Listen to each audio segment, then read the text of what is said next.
Hello, everybody, and welcome to this Resilient Leadership webinar. My name is Claire Martin. It's lovely to have some familiar names in the attendees. So welcome to those of you that I know. You see Mark and Rachel are with me, and lots of others that have joined, either because you know me through LinkedIn or you've attended a workshop or a talk that I've done. So I'll just give you a very brief introduction to who I am, for those of you who don't know me so well.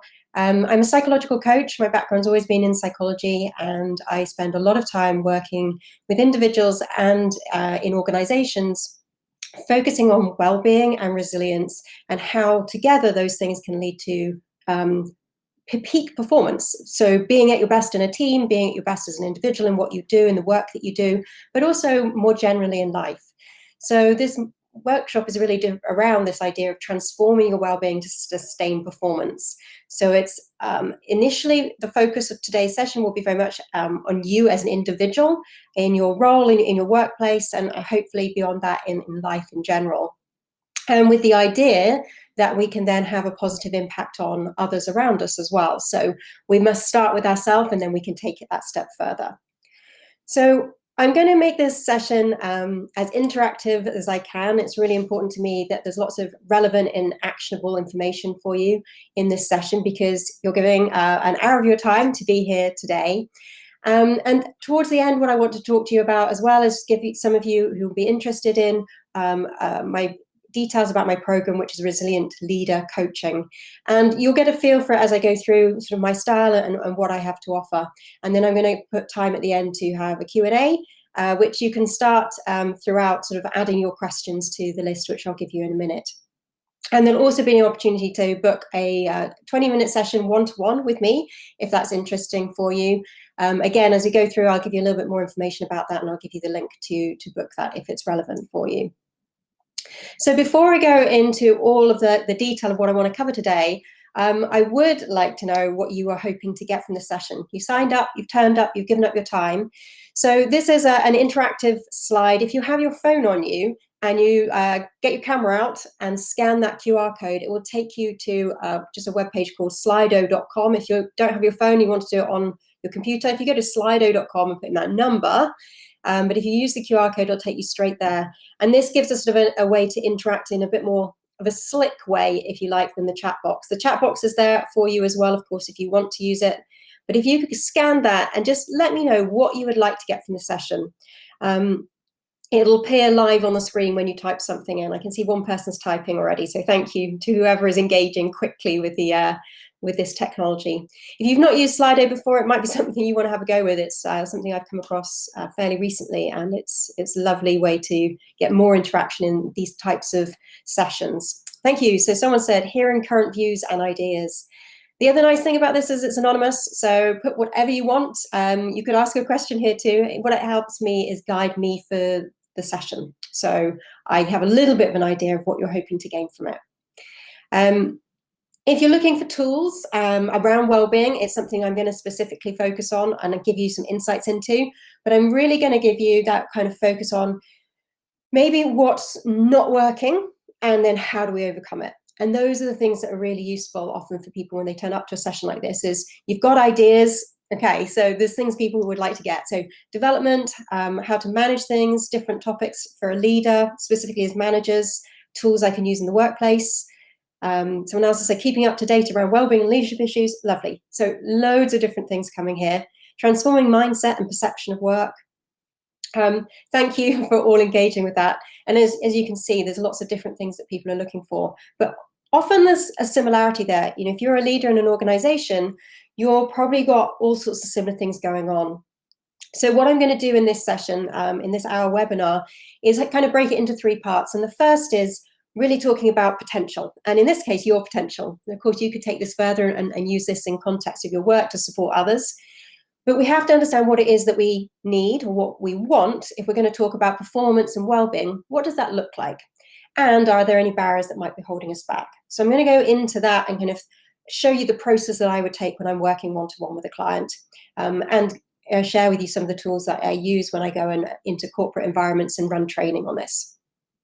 Then the second part of this session, this workshop, will be around preparation. So helping you that very first stage. Obviously, we've only got an hour and this isn't a one-to-one session with you, but just start to say, okay, what would I need to do if I wanted to make a plan personally? So if you want to make a plan for you to improve your performance, your well-being, or your resilience, what do you need to start planning and preparing now? And then the third part is around performance. So how do we take this forward so it actually becomes something that you not only plan for, but you actually start and then maintain. And there's a big key piece there around well-being. How do we integrate healthy, positive habits for well-being to keep that maintenance, to keep us on track for the things that we really want to achieve, for the goals that we might have set ourselves, whether that's achieving and pushing yourself in your career, or whether it's contributing further in your community, or maybe a little bit of both. So as we're going through, if you just engage in the last Slido slide, you'll see that you can also ask questions as we go. There's a specific tab in the link there for adding questions. So if you have any as we go along, please put them in there, and then they'll come up on the last slide at the end. You can, if you prefer, just use the chat box. That's fine. I'll try and keep an eye on it as we go through as well. So one of the things I hear a lot, and when I'm working with individual clients and in workshops, they'll say things like, I wake up in the middle of the night and my mind is racing. Maybe they have no problem getting to sleep, but they wake up in the middle of the night and their mind is racing. They'll say things like, it's just not possible to switch off from work.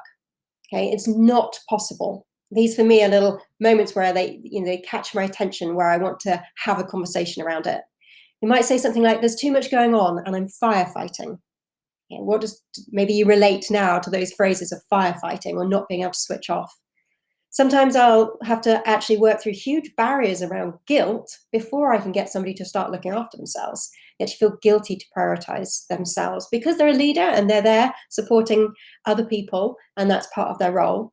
But it's that, how do we get past that to make sure we also look after ourselves? Things like, I love what I do, but I'm just so tired.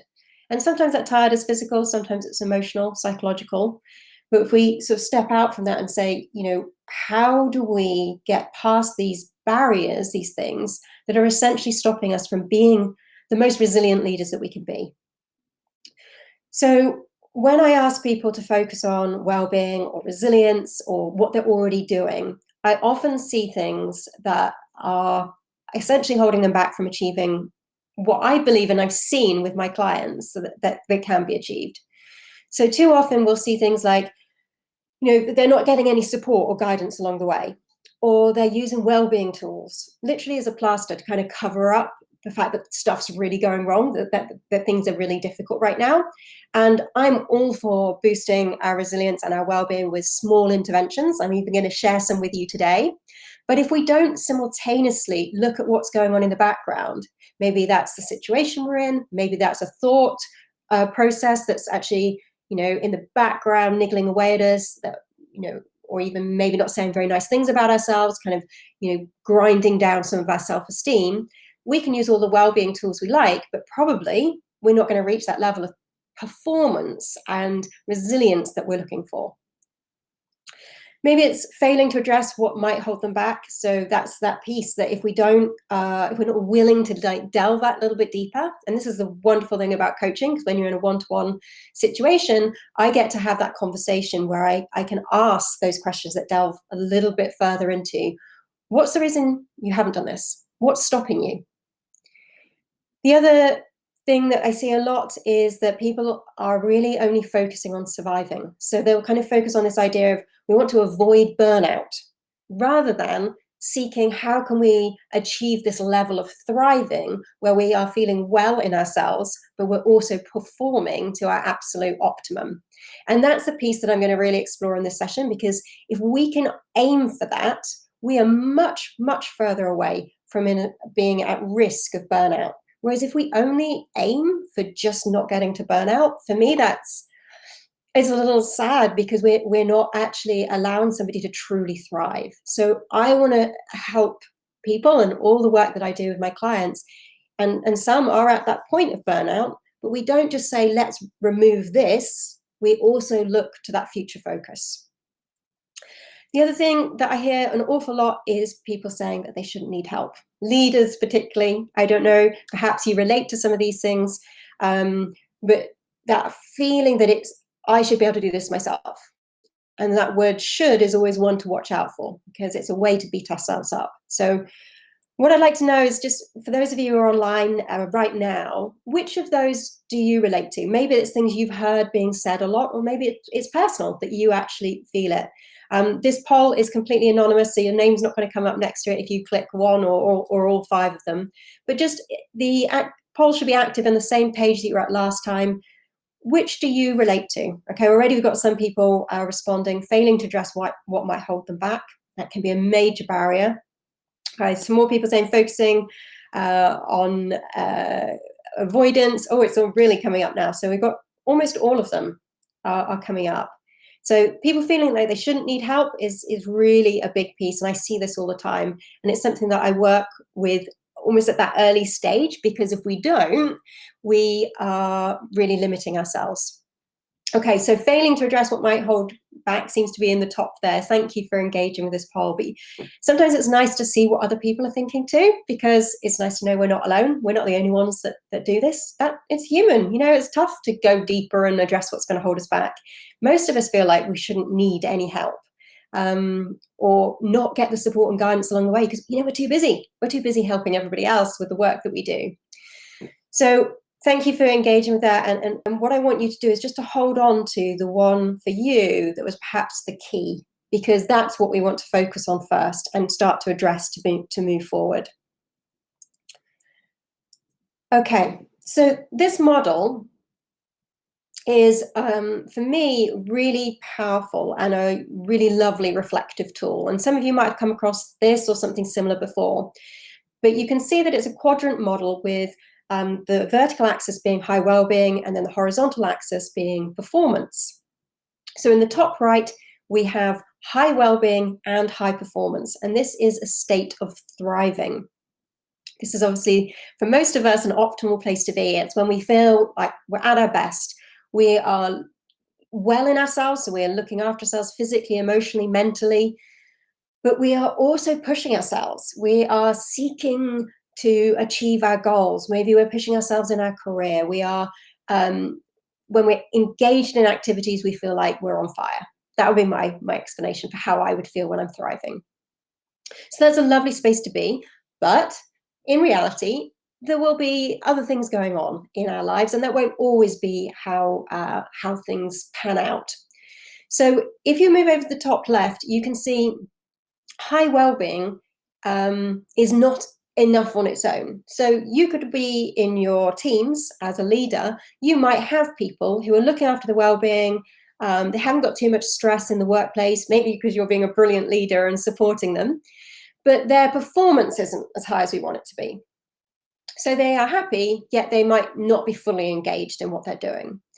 And long term, that's not really good for them either. So they have, they maybe don't feel as much meaning in the work that they're doing. And long term, that actually can start to impact our well-being. If we come down to the bottom right, you can see high performance, but low well-being is surviving, the phrase surviving. Now, this is something I see happen to leaders a lot, that they end up in this space. So they are, from the outside, if we're looking at metrics, but even just what people think of them, they are performing really well. They are pushing themselves, they're getting their work done, they are achieving, they're quite career driven, but they're not looking after themselves. And so if we look a little bit below the surface, there's this sort of survival mentality. They're keeping it going, but only just. And long term, if any of you have ever experienced burnout, you will probably know that it's this well-being piece that has to be looked after for long-term and sustainable peak performance. And that's what we want to look at. We want to say, how do we get into this top right corner of thriving? Not so that we never step out and feel a little bit, like we're struggling or we're only just surviving, but if we're talking over a period of time, that's, at the moment, currently in my life, being in a state of thriving. If you look in the bottom left, obviously this is low performance. So there might be noticeable metrics that aren't being met by somebody, but also just not really achieving anything, feeling able to achieve things. And if their well-being is also low, they may be in this state of what we describe as struggling. Now, this could be struggling, and the signs and symptoms could be physical health problems. It could be mental health problems. And they might be low level to start with, and then it could be much more severe where somebody actually is off work because of those problems. The reason I'm inviting you to look at this model is because it highlights the importance of well-being. If we look after our well-being, we can support ourselves to sort of stay in the state of thriving. But we also have to recognize that we need to push ourselves a little bit. So most of the people that I work with and coach, they want to develop, they want to improve, they want to push themselves.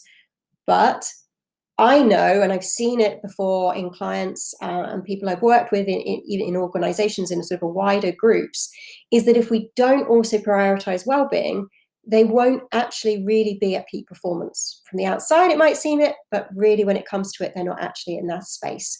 And it's massively impacting their well-being. Some of you might relate to this.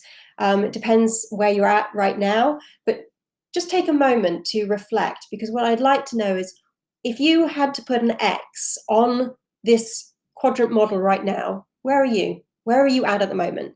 See, you're doing this from home. You know, this is a totally private question to you, but just take that moment to reflect. Where are you at right now?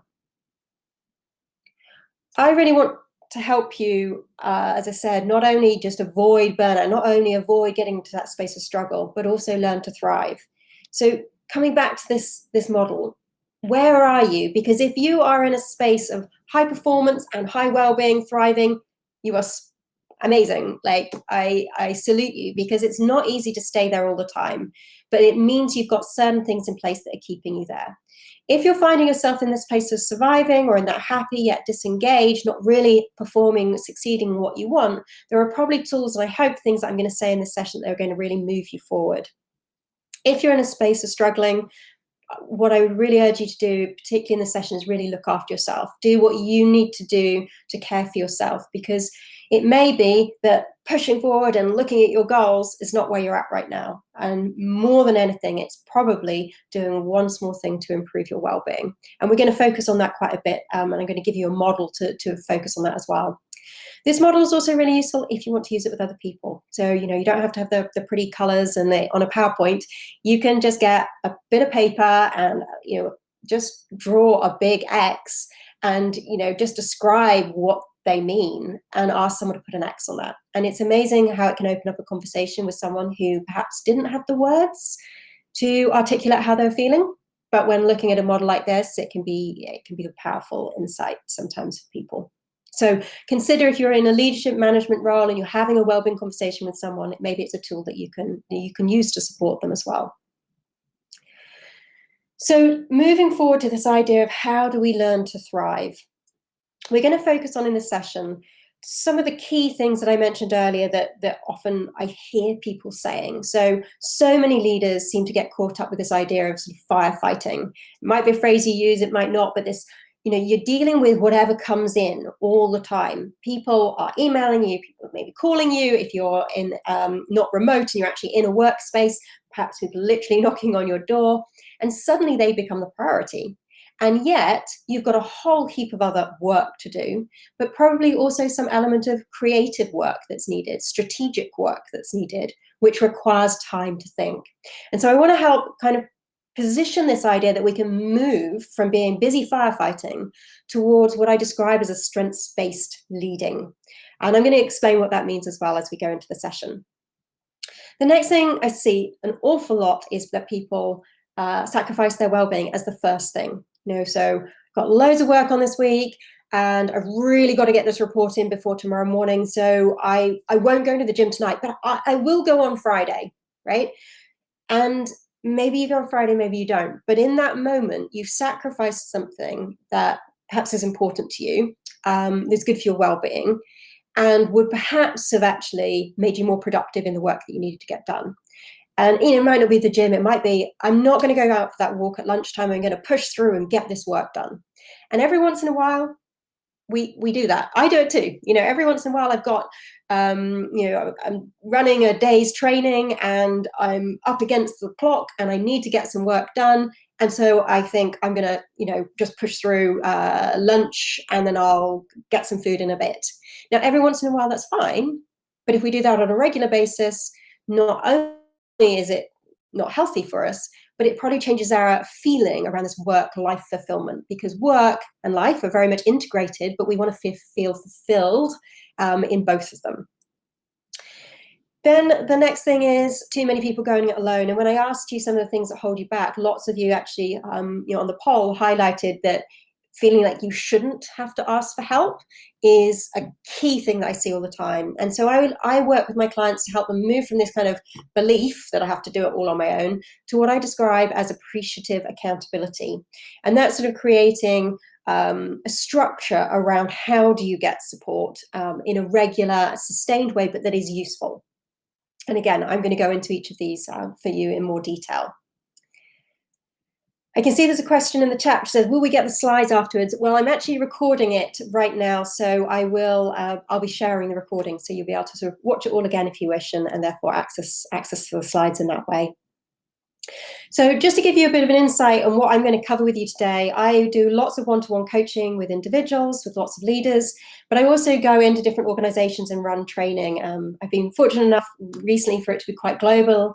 So I've been to India and Philippines, working with big companies there, but also lots of different groups of people across the UK, from charities to, in the centre there's some example of students that wanted to really develop their understanding of wellbeing to help their peers. So I'm bringing together a lot of the insights and knowledge and experience from young leaders through to very experienced leaders to share with you today some of those ideas.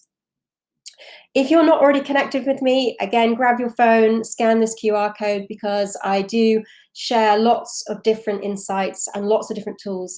And it may be something that you will benefit from beyond this session, I hope, picking up on some of those ideas, because I do share lots of tools that you can use with your people as well. So not just things for your personal wellbeing, but also how you can support others. And if that might be of use to you, then please connect with me, and therefore you'll get my updates, and we'll be able to keep you in touch of any future things that might be happening as well. So are you ready? Because I want to really put this on you now. So are you ready to focus on your full potential? I know lots of you will be thinking around how do you support other people, and that's really important, but I want to start with this focus on you. So understanding your full potential and the barriers that might hold you back, because unless we do that, we really can't move forward. So these are the different ways, and I mentioned earlier, I'm going to break it down for you. What does strengths-based leading mean? So if we're going to move away from just dealing with what's coming in, we need some sort of strategy. And when I work with my clients, it's not one answer for everybody, but it is around understanding who you are and what your strengths are. So I break down this concept initially to help people understand a little bit more about who they are. So strengths psychometrics, some of you will have done different ones before. I use in organizational contexts, particularly use the strength scope psychometric. I'm trained in that, and it's designed in Britain, so the language tends to be very sort of relevant in British workplace culture. I also use a VIA character strengths psychometric with some of my clients, which is much more sort of wide and broader language, but it really gives us an insight into who we are when we're at our best. And so for me, that's a really key piece to starting to lead based on who you are, really when you're thriving. So once we have a language for and we understand our strengths, we can then introduce strengths interventions. So different activities and processes and ways of using our strengths to support other people, but also to support the things that we need to get done, the ways that we need to lead in order to be able to give to others while still keeping something left for ourselves. And I connect this and tie it into a priority matrix, which is obviously sort of linking back to that key piece around firefighting. We need to know what our values are, we need to know what our strengths are, and we need to have some way of categorizing and working out what we need to do first, so that we don't just always put everybody else's needs before our own. And our own needs might not be well-being needs, but our work needs, our career needs. What is it that we need to achieve? So I'm going to just quickly give you an example of a coachee of mine, Sheila, and she was kind enough to actually say, please use my real name, and she's given me a LinkedIn testimonial in which if you follow me, you can look at. But she came to me at a point when she was at that point of burnout. She knew things weren't right, and she came to a talk. I was running a workshop about workplace resilience, and she contacted me afterwards, and we worked together because she was a senior leader in the healthcare sector, all sorts of challenges that can come with that. But she was very focused on needing to shift and change what was going on for her well-being. She wanted to keep at that level she was performing at, because she basically was doing that survival mode piece where she was still at work and still supporting people and doing everything she needed to be doing, but she knew she wasn't going to stay there very long. And she really also wanted to start looking at this sort of resilient leadership piece around how she could look after her team. So how could she lead her team with some of the tools and ideas that she was learning? So we did start with a psychometric, and I obviously haven't got time to give you a psychometric today in this session, but the other exercise I did with her, which is really powerful and I can introduce you to right now, is called At My Best. And so the idea is, right now, just take a moment to stop and reflect and think about a time in your work when you have been at your best, when you've been really thriving. So this could be literally a moment in time. So it could be last week, it could be 5 years ago, it could be 20 years ago, depending on how old you are. But thinking about that time, what were you doing in that moment? I don't know what your roles are. Those of you who have joined me have come from very different backgrounds, I'm sure. So it could have been sitting with one of your people and supporting them to collaborate more effectively in a project that's happening. And you see their perspective change, and you sort of light up just hearing that there's a shift there. Or it may be more technical things that you do, and it may be some technical data you came through and understood and solved a problem, or it could be a more creative thing. So think about a time when you were at your best. And the reason we do this is not to kind of reminisce and go, oh, well, that job was amazing, and the job I'm in now doesn't allow me to do that.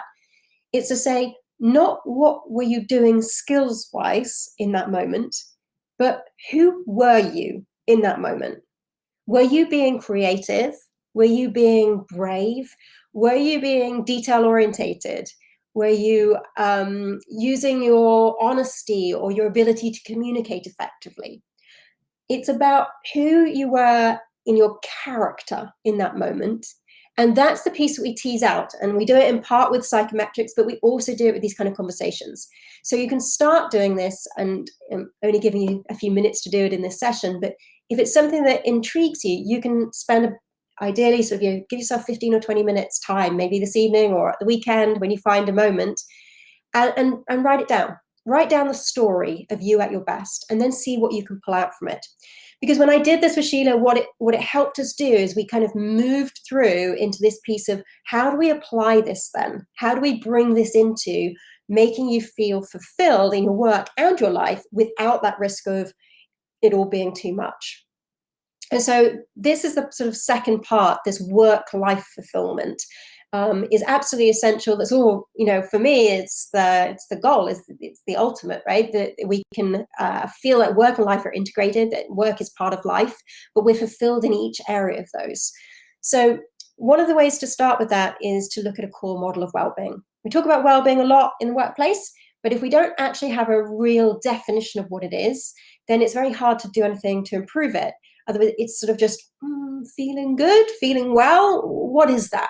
Okay, because we could be well physically, but there could be other things that aren't so well. We might not be feeling well in ourselves in other ways. So I'm going to introduce you to our model to give you an insight in that today. I specifically use lots of different activities and tools coming from the field of positive psychology. That's my background. I did my master's in that, and my dissertation was focused around using positive psychology in organizations to help them thrive. So I've developed a specific toolkit that gives people really simple, actionable ideas that they can take away and apply to improve both fulfillment in the workplace, but also fulfillment in other areas of their life. Because we're whole people, and it all comes together to impact us. And then this idea of a performance plan. If we don't have a plan, we don't know what it is that we're trying to achieve, what performance looks like. Is it that you're looking to progress in your career and you're trying to get that a promotion? Or is it that you want to kind of bring more creativity into the role that you already do? Or is it you want to support more people and you don't feel that you have effective tools at the moment to do that and you want to develop that? So what does performance and peak performance look like to you? What does that piece? Because if we don't know what it is, we can't work towards it.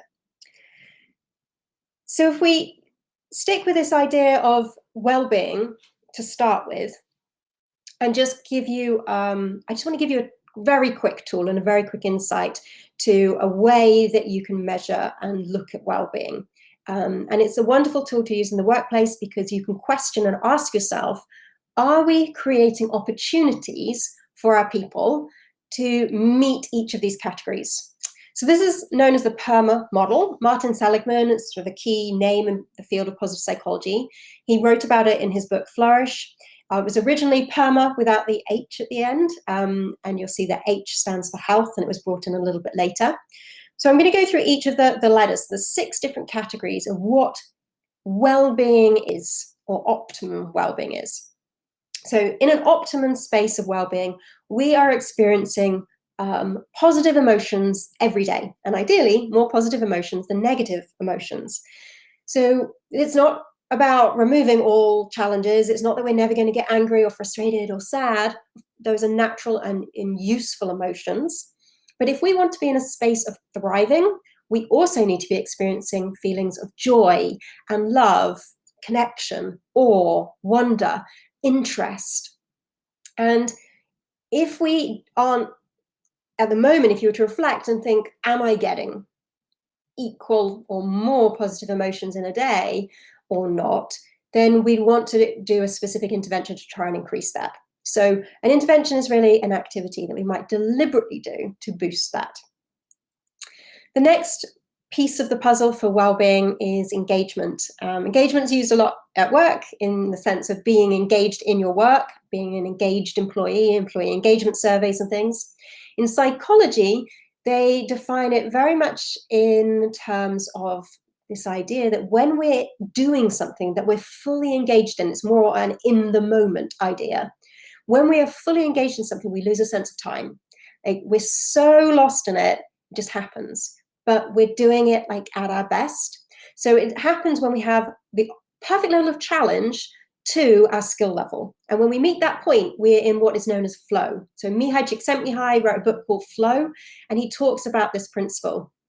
When you're in it, it's just like nothing else matters. When we come out of it, if it gets too difficult for us, we might feel a bit worried, or if it gets too easy for us, we might get a bit bored. So we're constantly kind of flitting to kind of stay in this space of flow. It's incredibly powerful for our well-being because we're at that peak performance, but it's good for our well-being. The next one is relationships. So we have lots of relationships in our life. What we want to do is tap into the core positive relationships we have and look at why are they positive. If you were to think about maybe the top 2 relationships that you would consider to be positive at work, what is it that makes them positive? Perhaps it's trust. Perhaps it's their ability to communicate. And perhaps it's they make you laugh. There are different things we need in relationships at different times, in different, parts of our life. But one of the ways to help somebody improve their well-being is to focus in on these relationships and not be to have hundreds, but to have core ones that are people you can call on and support in that specific space. What I see a lot with leaders is they would, if you ask them, do you have a lot of positive core relationships? They'll say yes. They might rate 5 out of 5 on that. But when we delve deeper into, are you willing to reach out to those people for help? Then it's a different story, because for them, it's positive relationships where often they are helping people. They might have a positive relationship with their direct reports, and they've built those relationships and they've worked hard at those relationships, but those people are not there to support them.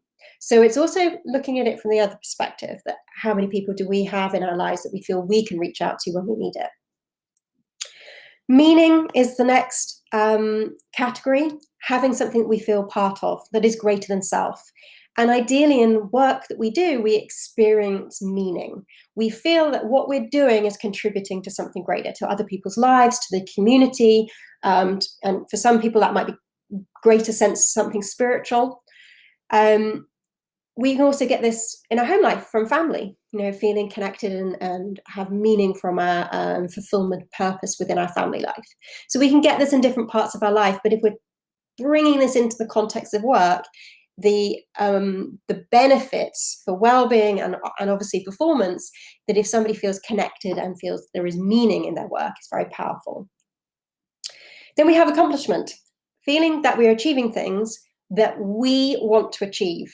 So not just we've been given certain performance metrics and we've been given targets that we need to meet, but actually feeling some autonomy in it. So are we having that opportunity in the workplace to set some of our own goals that are challenging, that maybe are creative for us or stretching for us? And are we seeing that we're achieving them? The smaller side of that is on a daily basis, the power of achieving things. I mean, you probably know, is anyone a list maker perhaps? But if you are, I like to write a list, but I like more to tick it off because you get that sense of accomplishment. It's like, okay, I actually did something today. Yeah, I wasn't just at work. I definitely achieved things. I can see it. It's on my little list.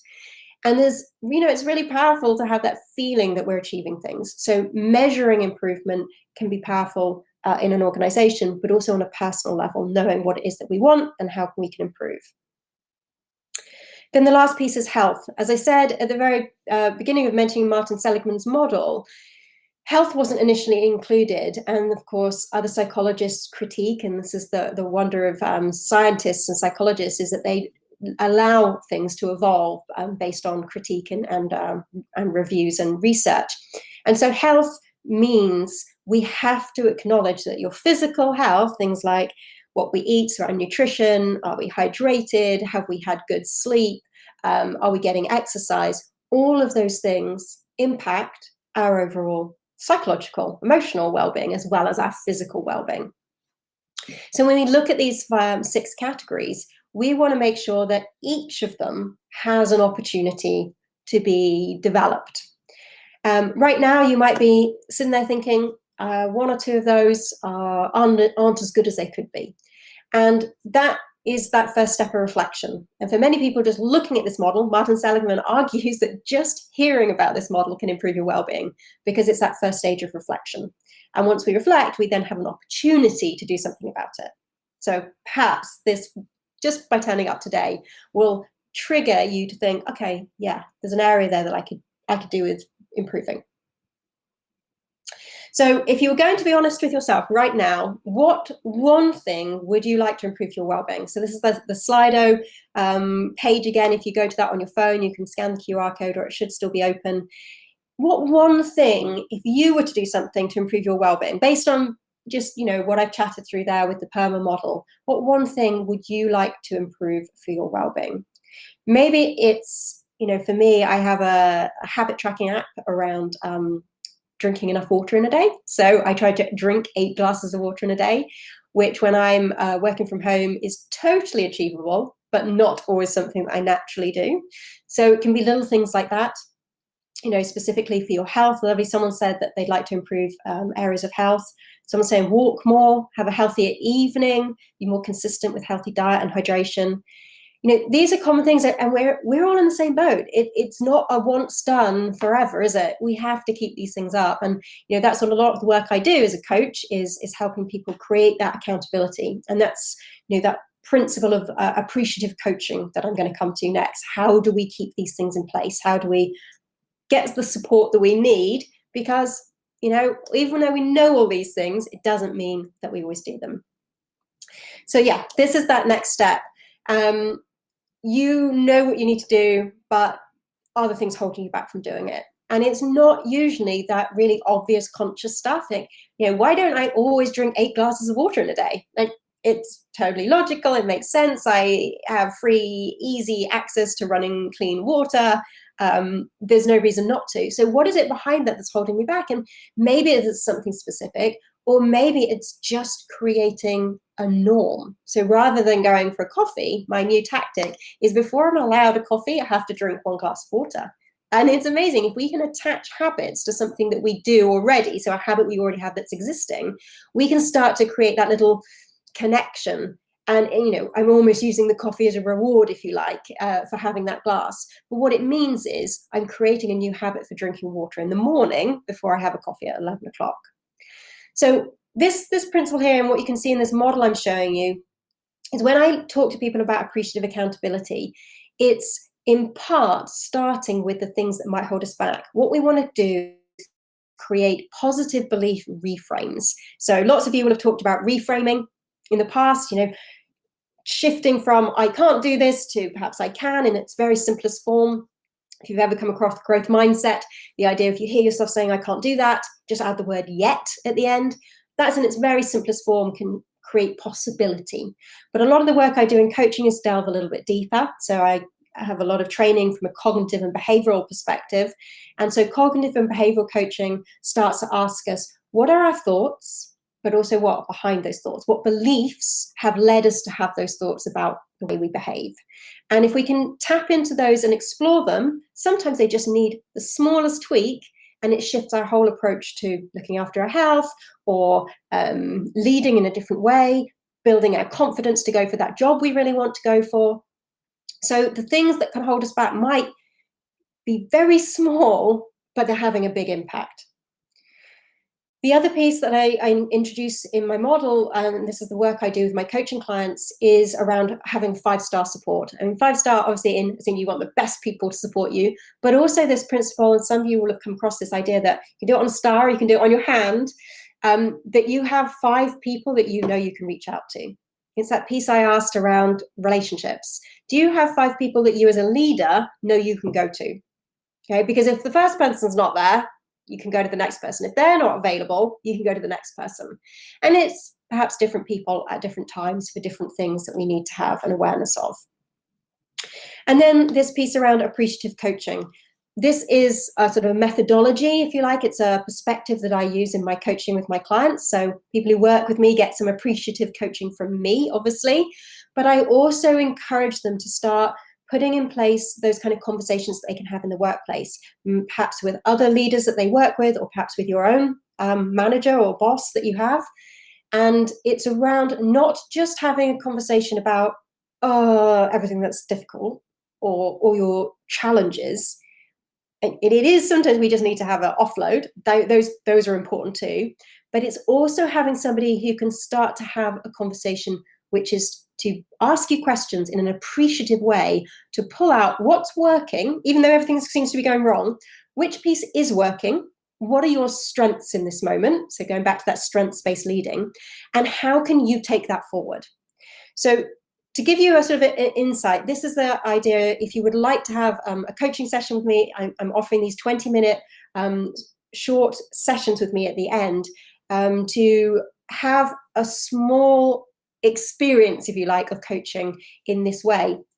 So if you wanted to work with me further, or whether that's coming into your organization or one-to-one coaching through my coaching program, I would want to know and have this conversation of where are you at now? So if you book a call with me later, I'm going to have these conversations with you. Where are you at now? What would your reasons for change be? Like, do you want to change? If you don't want to change, then that's absolutely fine. Wherever you are at, maybe it's not the right time. But if you've got reasons for change, we want to explore those, because those are going to be the motivators. We also then want to touch on what's holding you back. What might hold you back in the future? What has held you back when you have had coaching before and moved towards a goal? What's held you back from going for coaching if perhaps you thought about it but decided not to? So knowing what those barriers are, let's bring them to the surface just to have a little look at them. And if there may be something we can explore in that session, it may be that there's a bigger piece to focus on. And then looking for you for your readiness to move through to action. And that might be very simple. Some of you mentioned some of the health you want to do to improve your health and sort of habits in the evening. It may be that having 20 minutes discussing that gets you on track, but there may be some sort of sustaining and maintenance that is needed there as well. So appreciative coaching is about asking questions that have this appreciative focus to them. So if we come into some top tips, I really want to make sure you've got things that you're taking away from this session. And I guess I've mentioned lots of things already, but just to kind of pull them all to a more concise way. So being honest with yourself about the barriers that you might face is absolutely critical. Removing any judgment. I mentioned the word should and shouldn't earlier.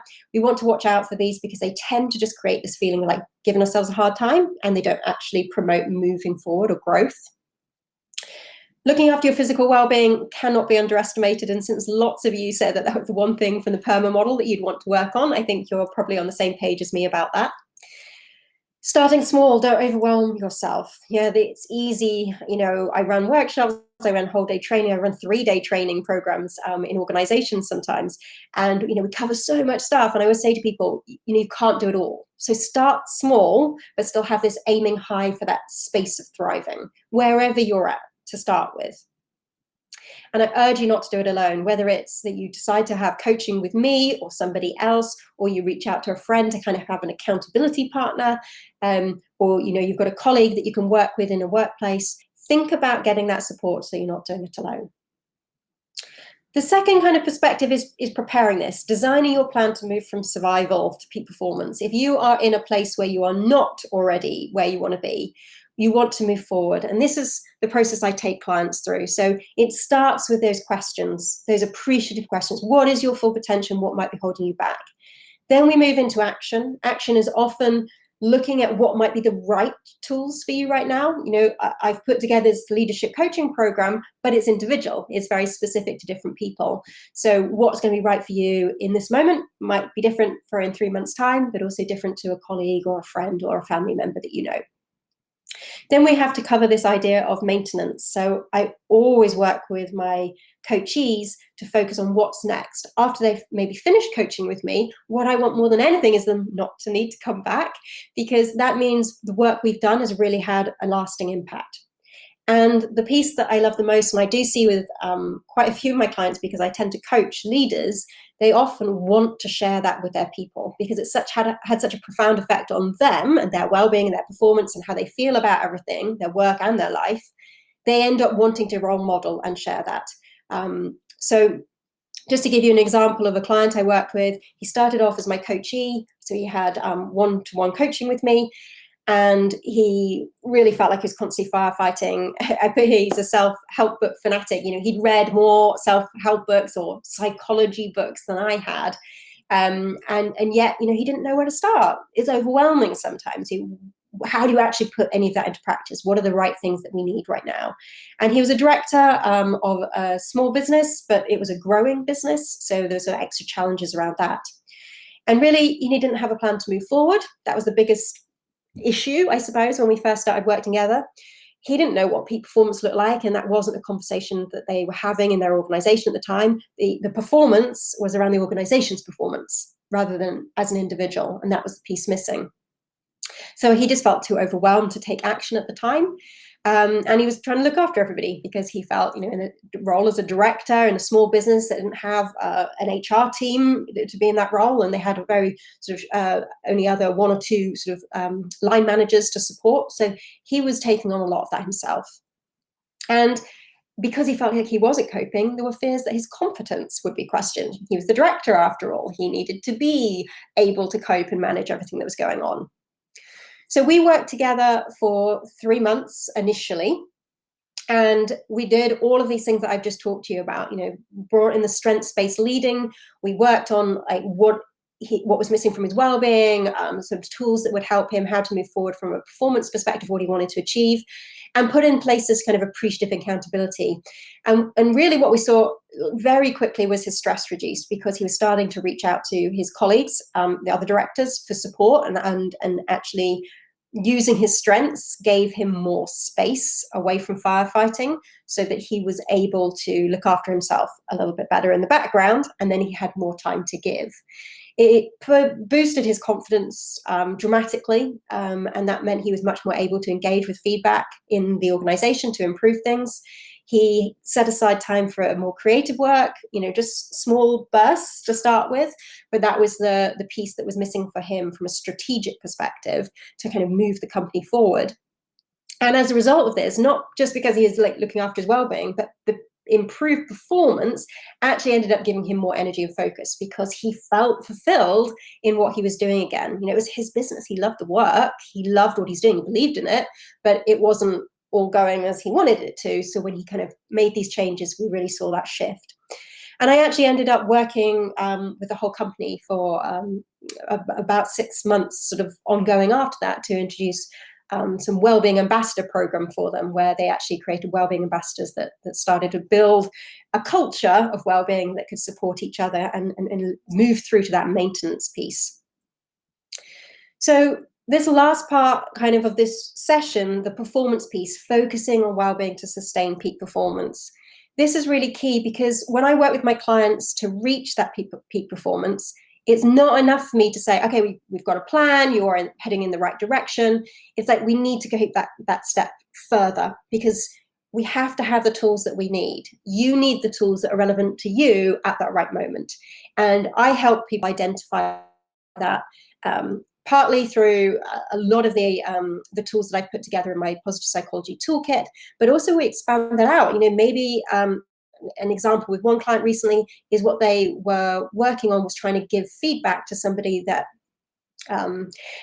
essentially didn't get a job in a leadership role that they'd applied for, and they got it instead. My coachee had got that leadership role instead, and there was difficult conversations there, and they needed to give feedback to this person, but they felt awkward about it. So in that example, a lot of the coaching we did initially was around how to give that effective feedback in a way that was going to be authentic for them, like fit with their strengths, my client's strengths, but also how it was going to have a positive development opportunity for that person.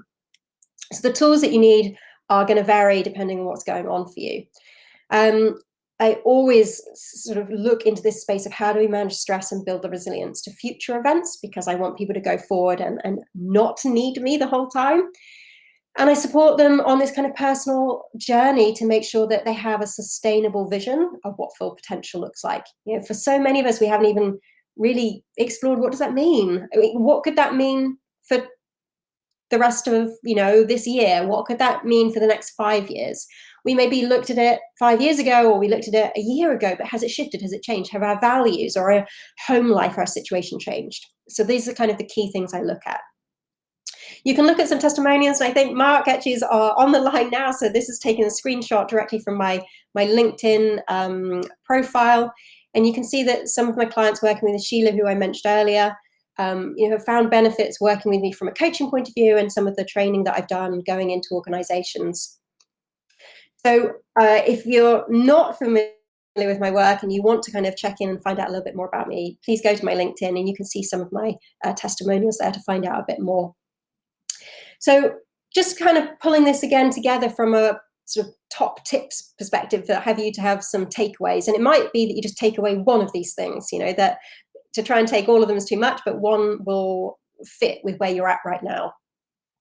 So the first thing I urge people to do is recognize and accept, going back to that sort of model at the beginning of the quadrant model, that your well-being is linked to your performance. We cannot sustain performance if we don't look after ourselves. And as soon as people recognize that and kind of really I'd say take it to heart, like I keep my hand on my heart, but take it to heart, they realize how important it is. Because if performance and doing well in your career and supporting other people is really important to you, it by default you have to look after yourself. It's no longer like a luxury or something that could be considered selfish. It's literally the most selfless thing we can do to support other people. Face whatever is causing you stress or holding you back. If you are currently in a situation where things are pretty tricky, there is lots of struggles going on in your life, whether it's home, work, then focusing on that and delving that a little bit deeper. Whether you do that with me from a coaching perspective, or you explore that maybe with a self-help book, or you actually engage with somebody else, but consider that can have a massive impact. Have a structured plan that has got some level of maintenance to it. What's going to keep you on track? What derailed you in the past? Those are the things that might hold you back, and how do we move forward to kind of keep up with what we're trying to achieve?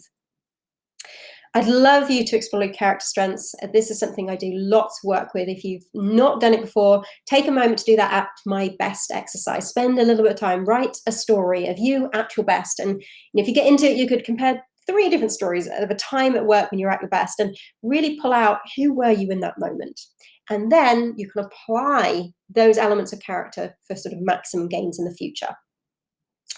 And then the last one is really to forgive yourself if you don't get this perfect all the time, because most of us don't. I know I don't, and I talk about it all the time. So it's having a little bit of self-compassion, forgive ourselves, and then have those tools at the ready to come back from the stress or difficulties when we need them the most. So what's next for you? You've listened to me give you lots of ideas, I hope, lots of tools, maybe some top tips, some things that you could explore further. There is an opportunity that I mentioned at the beginning, and I know some of you will want to hear about, which is if you are interested in working with me further, either coming into your organization to run training or in a one-to-one perspective, you can explore this resilient leadership coaching program with me, if that would be useful. It's something that I've put together based on all the work that I've done with my coachees, so one-to-one work, and it's really there about all the things I've covered today. It's a 3-month personal coaching program. It costs £219 a month, so there's a kind of a commitment to yourself to look after yourself for a 3-month period, because rarely do we solve anything in one session. And it's very much me helping you through that strengths-based leading, the work-life fulfillment, and creating this sense of ongoing maintenance with an appreciative coaching focus. So as you can see there, that's the model that I was sort of sharing with you in pieces, all put together, and that's what I would hope to focus on if we work together.